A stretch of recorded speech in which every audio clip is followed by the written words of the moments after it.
स्वः तत्सवितुर्वरेण्यं भर्गो देवस्य धीमहि धियो यो नः प्रचोदयात्। सुख आणिक दुःख यांना सांधते आहे, जीवनाशी ती कधीची भांडते आहे।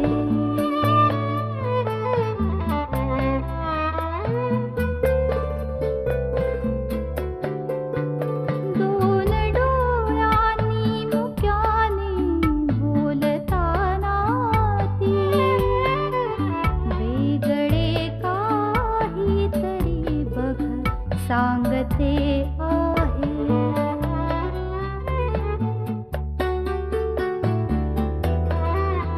जीवनाचे एक गाणे गात जाताना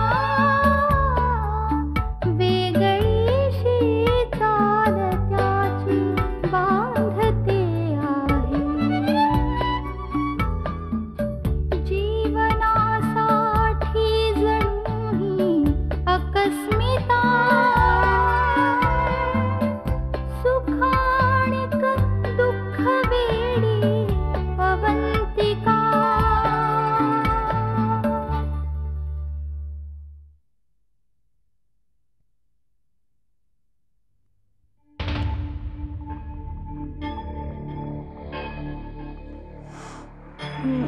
अभी लाइट ऑफ कर ना।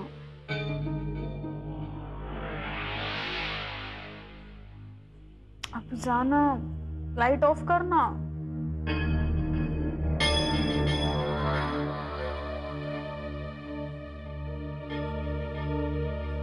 काय चाललंय तुझं? काय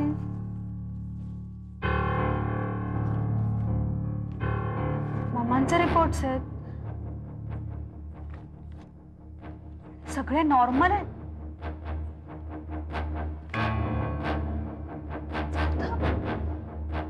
केवळ तो सौरभ त्याच्या बाजूने साक्ष द्यावीस म्हणून हे सगळं नाटक होतं।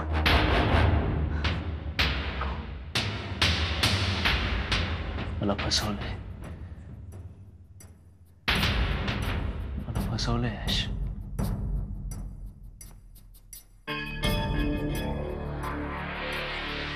माझ्याच आईनी, माझ्याच माणसांनी मला फसवलंय यश।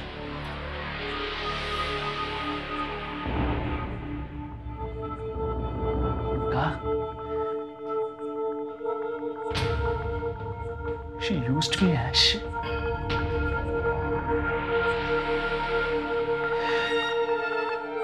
आणि मला वाटत होतं की मी माझ्या आईसाठी हे सगळं करतोय, केवळ तिला त्रास होऊ नये म्हणून, तिच्या जीवाला काही धोका होऊ नये म्हणून।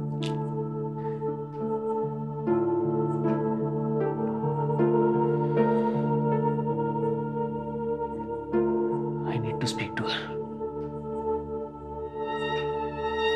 मला मम्माने या गोष्टीचा जाब विचारायलाच हवा।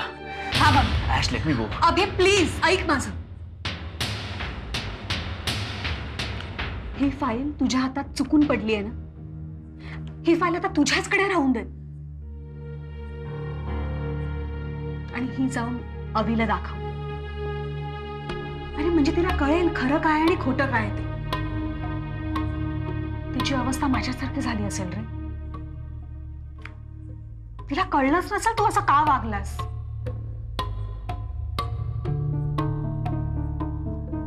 यश, अगं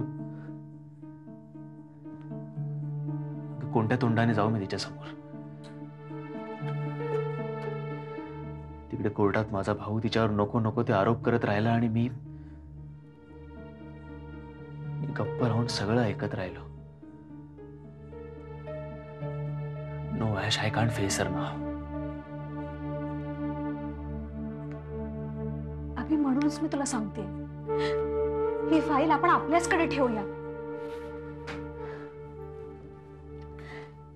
आपण दोघंही जाऊन अविला भेटूया, तिला ही फाईल दाखवूया, मग पटेल तिला.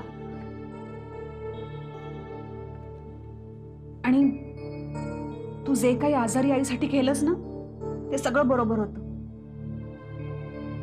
नाही यश, नाही. मी जे केलं ते जर का मी केलं नसतं ना यश, तरच मी वेगळा ठरलो असतो का? ठीक आहे ना, मग आता ठरव तू की जे योग्य असेल आणि जे बरोबर असेल तेच तू करशील.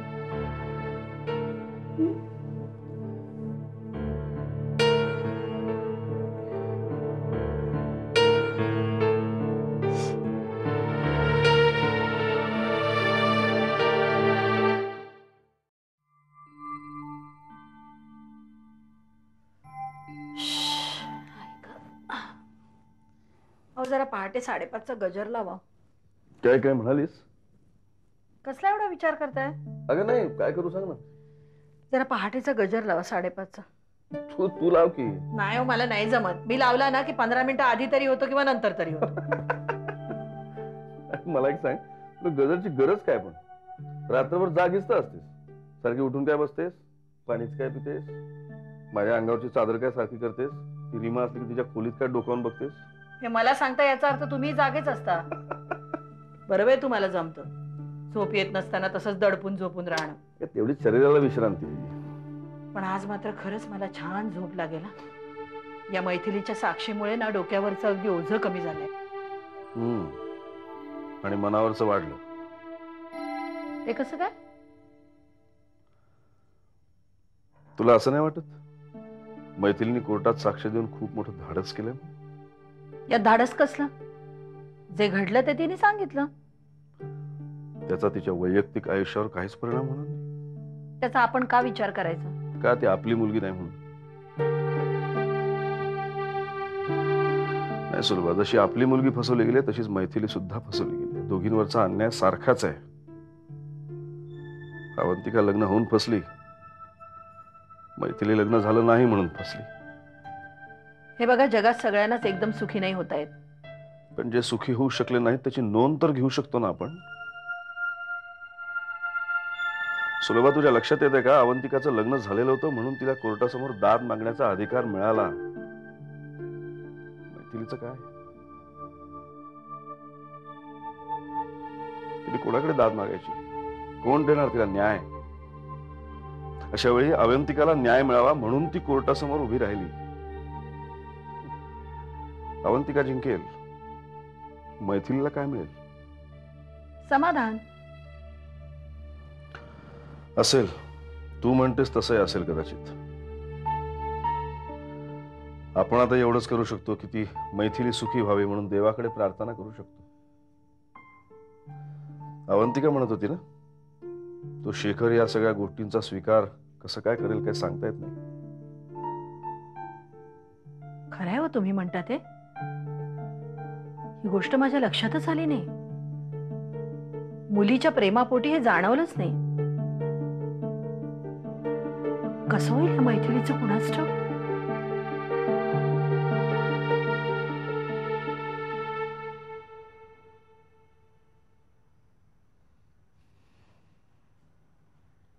काका, पाणी.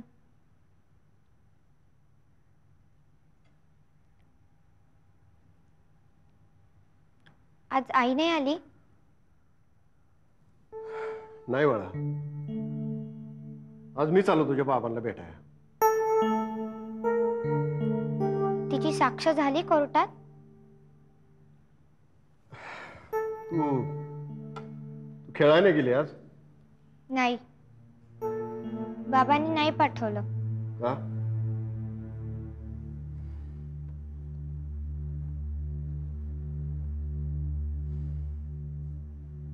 आजच्या स्थानिक बातम्यांमध्ये सगळं सविस्तर सांगितलं म्हणून फोनही काढून ठेवलाय.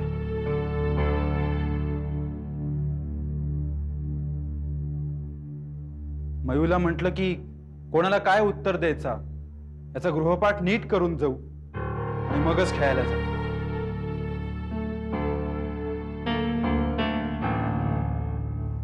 कोणाला काय उत्तर द्यायचं हे माहीत नसेल ना तर गोंधळ जास्त वाढतो.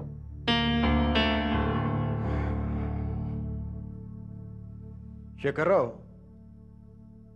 तुम्ही नेहमीसारखं बोलत नाही आज. प्रसंग पण नेहमीचा नाहीये ना काका. मयू, काकांना कॉफी आणून दे. नको, कॉफी नकोय मला. मग आत जाऊन बस तू.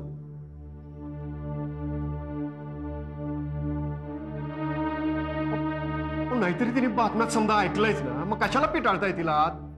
मी काही वेगळे मुद्दे सांगणार नाहीये. मैथिली बाबत मयू खूप हळवी आहे. आणि मयू बाबतीत मैथिली सुद्धा. मग कोर्टात जाताना तिचा विचार करायला नको. मैथिलीने नुसता मयूचाच नाही तर समजा लहान मुलांच्या भविष्याचा विचार केलेला आहे. फार मोठी गोष्ट बोलतात. का बोलू नये? पुरीने एवढी मोठी गोष्ट केली, का बोलू नये मी? शेखरराव, माणूस आहे, माणसाच्या हातून चुका होत्यातच. पण काही लोक चुका सुधारतात, काही लोक माफी मागतात, काही लोक प्रायश्चित्त घेतात. पण झालेल्या चुकाबद्दल किंमत मोजणं लय मोठं असतं. आणि मैथिलीने ती किंमत मोजलेली आहे. आमची किंमत देऊन. काय राव, कसली गोष्ट धरून बसलाय तुम्ही? आता मला सांगा, हाताला बोटे किती? 10. पण हे जर उलटे मोजले तर 11 हिशोब होतो का नाही? हे पहा, 10, 9, 8, 7, 6 आणि हे 5, 11. पण बोट 11 असतात का आपल्याला? मुद्दलात फक्त 10च असतात. तसंच तुम्ही मैथिलीच्या बदनामीची गोष्ट 11वर नसलेलं बोट धरून चाललेला आहात. तुम्ही एक गोष्ट काय विचारात घेत नाही शेखर? अहो, सौरभ जहागीरदार सारख्या अपराधाला शिक्षा द्यायचं महत्वाचं काम मैथिलीने केलेलं आहे. त्याच्यामुळे तुमच्या आमच्या आजूबाजूच्या 10 सौरभ जहागीरदाराला वचक बसल का नाही? आणि मैथिली, अवंतिका यांच्यासारख्या पोरींना कोर्टात उभारायची हिंमत येईल या केसमुळे. आणि राहिली बदनामीची गोष्ट, अहो शेखरराव, आजकालच्या फास्ट युगामध्ये सकाळी काय जेवलं ते दुपारी माणसाला आठवत नाही. हो, दुसरी एखादी घटना घडली तर ही बी गोष्ट लोक विसरून जातील की कशाला मनावर घेतील? पण होणारा परिणाम लाख मोलाचा असतो. येतो मी.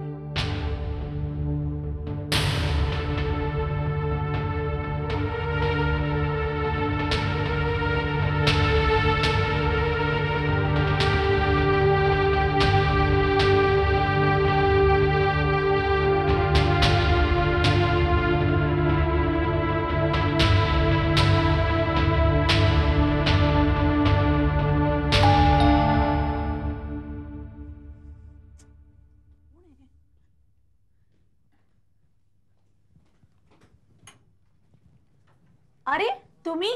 लॅचकी होती ना तुमच्याकडे? मग शुभम उठला असता माहिती. सॉरी विसरलो. कमाल आहे तुमची पण. बरं, चहा ठेवू? म्हणजे आत्ता घेताय का थोड्या वेळाने घेताय? नाही, नको. मला माहिती आहे चहाच्या वासाने तुला मळमळतं. मला वरणाच्या वासाने सुद्धा मळमळतं, कोबीच्या भाजीच्या वासाने सुद्धा मळमळतं, पण करते ना सगळं मी. हो. उर्मिला, जरा बस. काय झालं? अगं, मी काय म्हणत होतो की आपण स्वयंपाकासाठी एखादी बाई ठेवूया. कशाला? निदान पोळ्या करायला तरी. नाही, नको नको, उगाच काय. एकीकडे तुम्ही तुमचे सगळे खर्च कमी करतायत आणि उगाच ही बाई वगैरे कशाला? अगं, पण आवश्यक आहे. काही आवश्यक नाहीये. थोडस सहन करीन मी, झालं. नाहीये उर्मिला, मुळात मला सहन करणंच सहन होत नाही आणि परिस्थितीमुळे तर नाहीच. मिलिंद, काय बोलताय तुम्ही? परिस्थितीमुळे काय? आपण आपले फक्त वायफळ खर्च कमी केलेत, बाकी घर खर्च आहे तेवढाच आहे की, किंबहुना माझ्यामुळेच वाढलाय. फ्रूट्स, दूध, विटामिन टॅबलेट्स. उर्मिला, हा खर्च आवश्यक आहे बाळासाठी.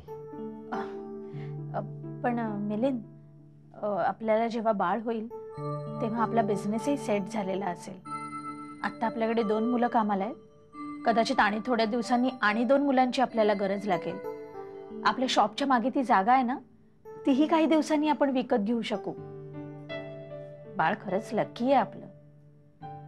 नाहीतर शुभम होता तेव्हा तुमची फक्त नोकरी होती. अगं, पण सिक्युरिटी होती. जळली मेली ती सिक्युरिटी. काय झालं पुढे त्याचं बघताय ना. ते पण उर्मिला, तेव्हा आप्पांनी आपल्याला मदत केली म्हणून. आप्पांनी जर तेव्हा आपल्याला मदतीचा हात दिला नसता तर. उर्मिला, अगं शैलेशचा. काय झालं त्याचं? अगं आज त्याचा मला फोन आला होता. म्हणजे तो मला सतत आपल्या एकंदरीत परिस्थितीचा अंदाज घेतोय असं वाटलं.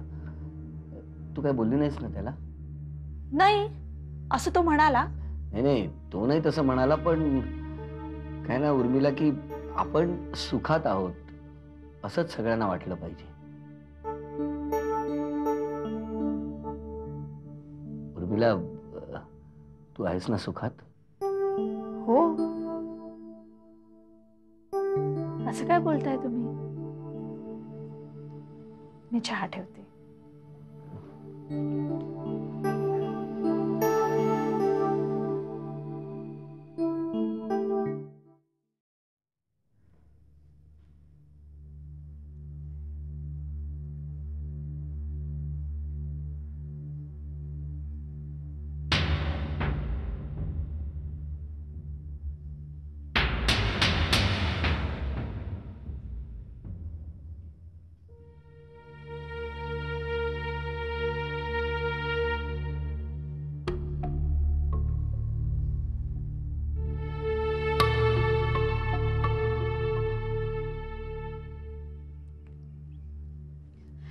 कशी आहेस आशू? अगं मी फोन करणारच होते तुला. आज ना सकाळी अनिशचा फोन आला होता. त्याच्या बायकोला निधीला इतके डोहाळे लागलेत कडक म्हणून सांगत होता. अनिशच्या तोंडून हे सगळं ऐकून मला गंमतच वाटली एकदम. आशू, तू अनारसे खाणार? नाही नको. अगं ते शेजारच्या केरकर काकू राहतात ना, त्यांनी पाठवलेत. मला नको. अगं एखादा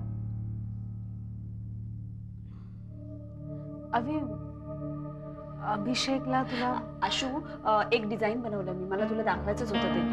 तू एक 5 मिनिटं बसतीस ना? मी जरा तू ऐक ना जरा माझं. प्लीज.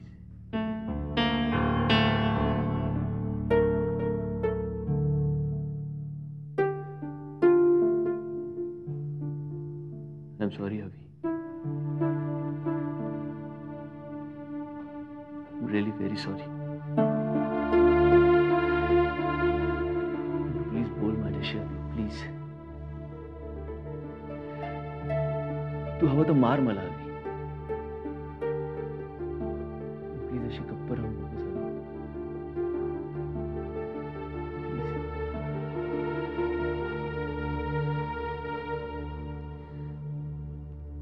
अभि, तू समजतेस तसं काही नाहीये ग. तू ही फाईल बघ, ममाचे रिपोर्ट्स बघ, सगळे नॉर्मल आहेत. त्यांनी नाटक केलं होतं. अगं मी सुद्धा फसले होते तर अभयचे काय हाल झाले असतील, इमॅजिन कर ना तू.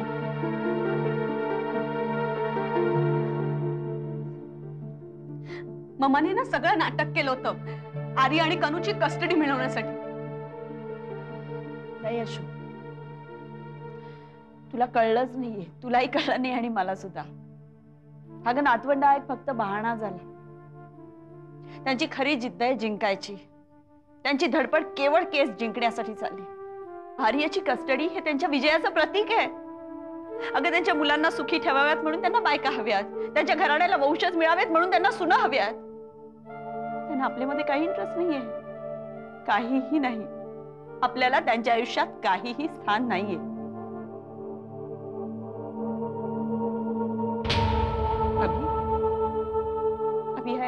I appreciate you. I genuinely appreciate you.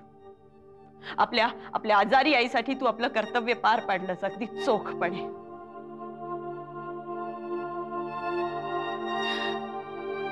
आता फक्त एकच काम करशील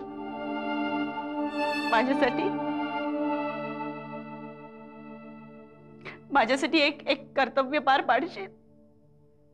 हे बघ, माझ्या दुर्दैवाने जर मी ही केस हरले आणि आर्याची कस्टडी जहागीरदारांना मिळाली तर सांभाळा.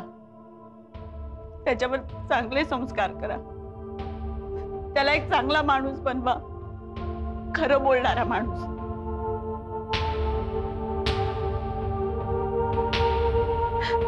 Please.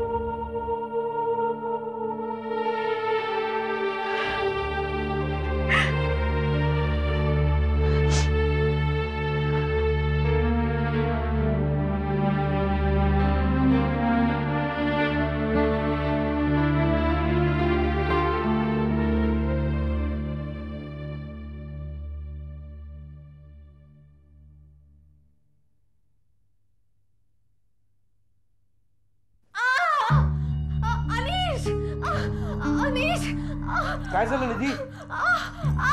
Nidhi Nidhi Nidhi Nidhi relax. तू जरा शिवर होतेस का? हा हो हो. काय आपण जाऊया डॉक्टरांकडे. Come on come on. ओके निधी रिलॅक्स. तिला लिव्हर पेन सुरू झाली. अनिश लवकर गाडी काढ, आपण हिला घेऊन जाऊ हॉस्पिटलला. चल लवकर. मी काढतो गाडी. तू ये. काही गरज नाही, अजिबात नाही. आपण हिला घेऊन जाऊ. Okay relax.